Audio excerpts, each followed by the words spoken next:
Good morning, everyone, and welcome back again in the science class. So, today we are going to continue our discussion on the chapter number 14, water.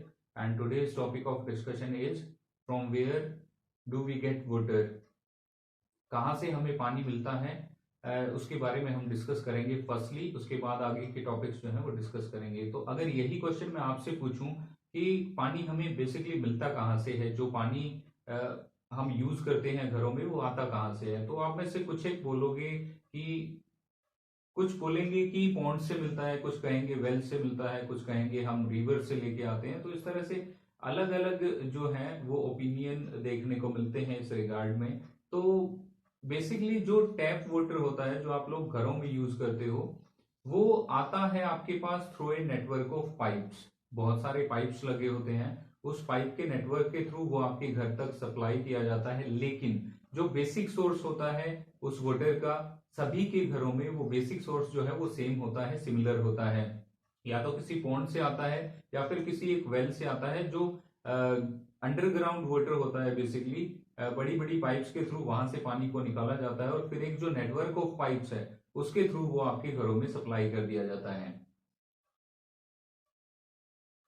तो यहाँ पर basically एक question arise होता है कि suppose कीजिए किसी दिन आपके घर में जो है वो पानी की सप्लाई अच्छे से नहीं आती है, पानी आपको नहीं मिलता है यूज करने के लिए। तो उस केस में आप क्या करते हो? आपको बहुत दूर से पानी लेके आना पड़ता है, और क्या आप उस दिन same amount of water use करते हो हर एक जो डेली एक्टिविटी है उसको परफॉर्म करने के लिए?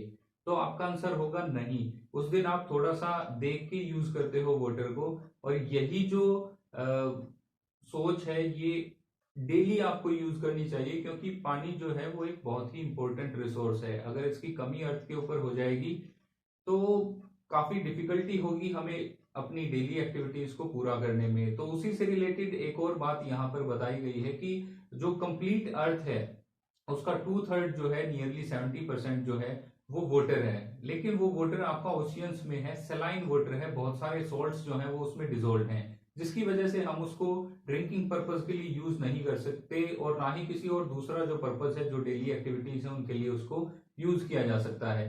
तो उसी से रिलेटेड एक जो पोएट थे एस.टी. कोलरिज, उन्होंने 1798 में कुछ लाइंस लिखी थी अपनी एक पोएम में, राइम ऑफ एंशिएंट मैरिनर में। और जो सेलर्स थे उस टाइम पे, उनके बारे में उन्होंने बताया था कि सेलर्स जब वो एक वोयाज पे थे, एक समुद्री यात्रा पे थे, तो उस टाइम पे उनका पानी खत्म हो जाता है।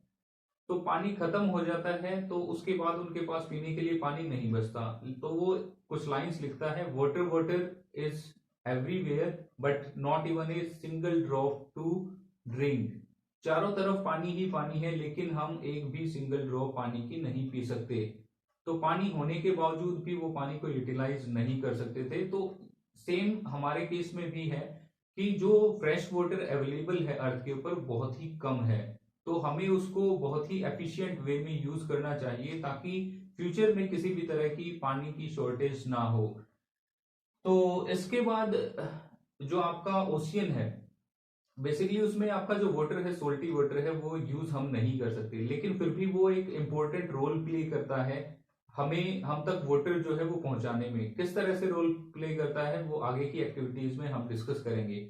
तो नेक्स्ट हम डिस्कस करेंगे वाटर साइकिल के बारे में। वाटर साइकिल ही हेल्प करता है ओशियन से वाटर को ट्रेवल करने में और डिफरेंट प्लेसेस तक पहुंचाने में। तो उसके उसमें सबसे पहले हम क्या डिस्कस करेंगे, डिसअपियरिंग ट्रिक ऑफ वाटर, कि वाटर जो है वो बेसिकली डिसअपियर कैसे होता है। इससे रिलेटेड काफी सारी एक्टिविटीज आप पहले भी डिस्कस कर चुके हो। जैसे सपोज कीजिए कि फ्लोर पे पानी गिरा हुआ है, कहीं पे रोड्स पे आपने पानी को देखा होगा, बारिश के बाद जो पानी आता है रूफ्स पे, तो वो पानी कुछ टाइम के बाद गायब हो जाता है, कहाँ चला जाता है कुछ नहीं पता।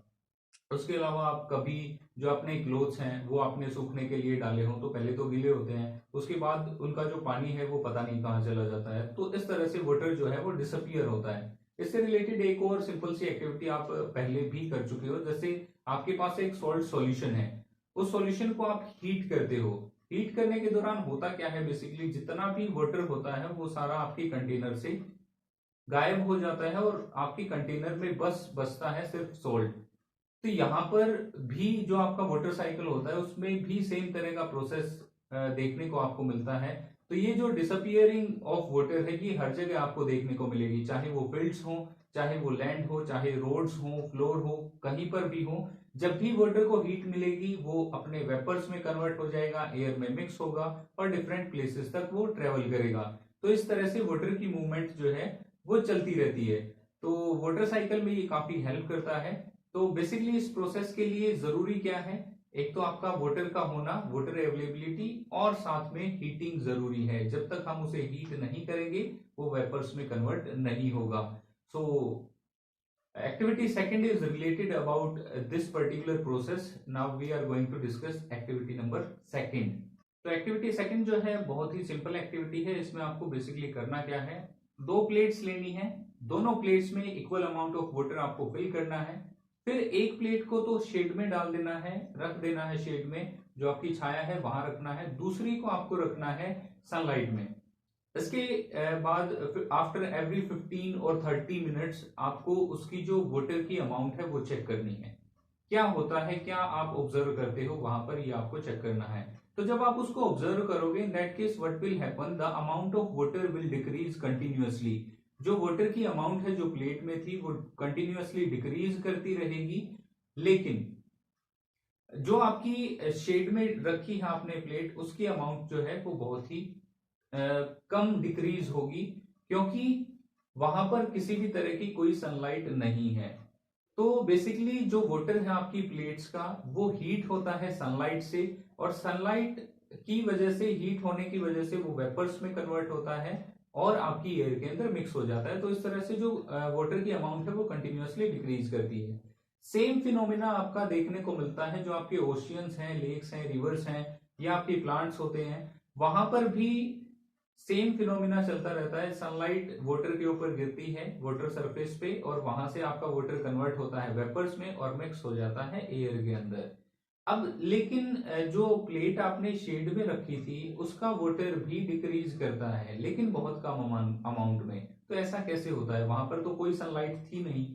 तो बेसिकली जो सनलाइट है जब वो अर्थ के ऊपर पहुंचती है तो वहां की जो एयर है उसको भी हीट कर देती है। अब वो एयर ट्रेवल करती है एक प्लेस से दूसरे प्लेस की तरफ, तो वो एयर अपने साथ हीट लेके जाती है और वाटर को प्रोवाइड करती है, और वहां से वाटर आपका हीट गेट करता है और वेपर्स की फॉर्म में दोबारा कन्वर्ट होता है। लेकिन ये जो पूरा प्रोसेस है, पूरा फिनोमिना है, काफी स्लो होता है और हम इसको यूजुअली नोटिस नहीं करते। चाहे बकेट ऑफ वाटर हो, चाहे आपका रिवर हो, चाहे कोई भी लेक हो, पॉन्ड हो, किसी का भी सरफेस हो, कंटिन्यूअसली ये प्रोसेस जो है चलता रहता है। वाटर वेपर्स आपके एयर में, एटमॉस्फेयर में मिक्स होते रहते हैं, ऐड होते रहते हैं। तो ये जो प्रोसेस है ये हेल्प करता है आपके वाटर साइकिल में। वाटर साइकिल के नेक्स्ट प्रोसेस को डिस्कस करेंगे नेक्स्ट क्लास पे। So till then, thank you and have a nice day.